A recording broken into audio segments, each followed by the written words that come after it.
Twitter says it will suspend people who openly hope for Trump's death on the platform. Good thing I'm on YouTube, baby. Of course. Now, obviously, of course. Now, obviously, you know. Of course, obviously, you know. We don't want Trump to die.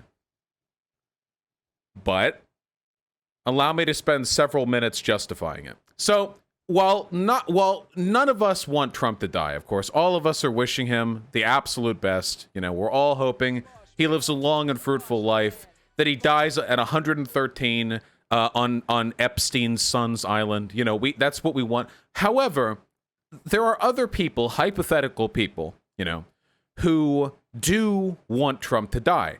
And there are people who think that's a bad thing. And those people are fucking idiots. You see, this is liberalism, okay? Liberalism enshrines, amongst a bunch of other shit, the idea that political engagement should be held to a standard of civility, that civility defines political discourse, that acting outside of civility, acting erroneously or violently, these are bad things. These are you know, like barbaric things.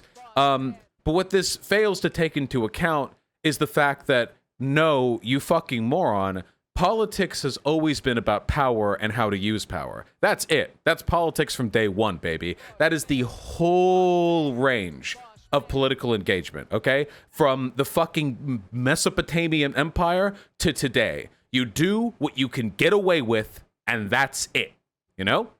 The only reason right now why Democratic senators aren't storming the Capitol with tanks is because they couldn't get away with it if they tried. That's the only reason.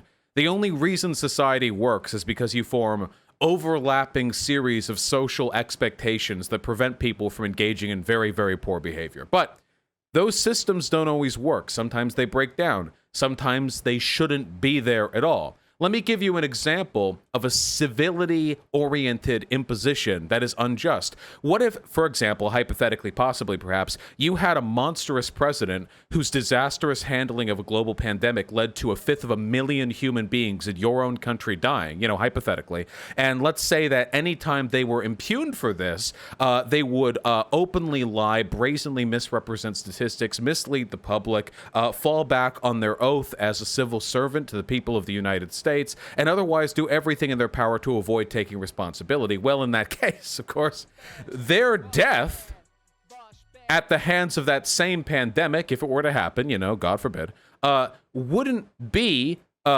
some terrible tragedy to be mourned, but rather, in a utilitarian sense, a very just and swift end to what is essentially an era of terror. I swear to God, liberals would be wishing well to Mrs. Hitler if, you know, after Hitler killed himself, you know, after hearing the devastating news of Hitler shooting himself in the bunker, I think it's only right we suspend the military campaign into Berlin, you know, for 2 weeks while they take time to mourn their loss and reconsider, you know. Yeah, like, there is no limit to this insane and by the way, it's just liberals, you know. Conservatives don't do this. Conservatives love breaking the rules, dude. Or it's like that Ben Shapiro tweet. Remember, like 5 hours ago, whatever, Ben Shapiro tweeted, sure, we're going to see a lot of compassion from all of the supposedly tolerant liberals on this site today.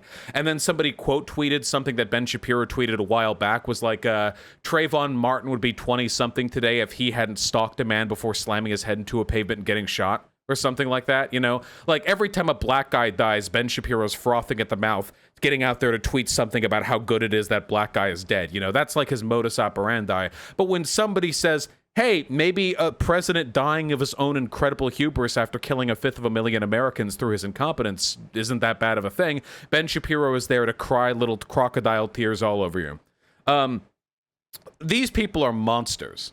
These people are truly horrible human beings. Ben Shapiro does not personally, by the way, give a fuck about Trump or any of the Trump family. It's all about power acquisition, and they are so much better at it than liberals are.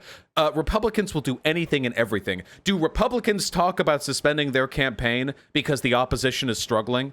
Do Republicans talk about fair enfranchisement for voters on both sides of the aisle? Do Republicans go out and try to give voting rights to people regardless of who they think they're going to vote for? Do Republicans go out there and accurately represent information in an effort to inform the voters to the best possible extent before they vote? Or do Republicans do everything in their power at every instance to secure as much influence as possible? The answer is the latter, because they're not stupid. But they will, at times, attempt to weaponize liberal tendencies against the liberals. Hence all the conservatives hand-wringing right now. You know, oh, I can't believe all the liberals are being so mean to the president. How could you do that? You know, they don't care. They know they're lying. They're doing it in an effort to try to sick the liberals on the lefties, you know, and I guess in return the opposite as well, the lefties on the liberals. It's an attempt to break up their political opposition, and it's typically pretty effective, but judging from what I've seen online today, it looks like a lot of liberals aren't really buying that shit. It looks like a lot of liberals today recognize, after 4 years of Trump, that no, we're not buying this bullshit. You want all of us dead. If you're a Republican, you want trans people dead. If you're a Republican, you want black people either dead or incapable of voting. It's one or the other. If you're a Republican, you want non-binary people dead. You want all these people suffering and miserable. You don't get to play the civility card when the architect of our suffering catches a fucking boomerang to the face after they mishandle a pandemic for a year. You don't get to do that to us. We're not buying it anymore.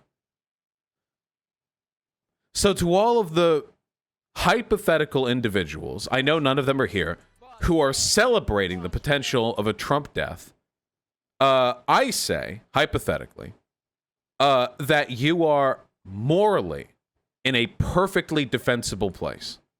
And that anyone who tries to make you feel bad about that can just choke to death on your foot. I don't know what genitalia you have. Probably most of you have feet. I assume some of you don't. And for those of you who don't, you'll have to find something else to do. I'm really sorry. I don't know. Maybe some of you don't have feet. I don't know. But they can choke to death on something, I'm sure. Are there any perfectly spherical human beings who are watching right now who have absolutely nothing to... Hopefully not. Hopefully not. Oh, you guys? Oh, okay. Well, they can... You can sonic roll into them. You can do the sonic spin dash into them. If they tell you that it's bad to celebrate the idea of Trump dying, okay? You can right into them, okay? Gotta go fast.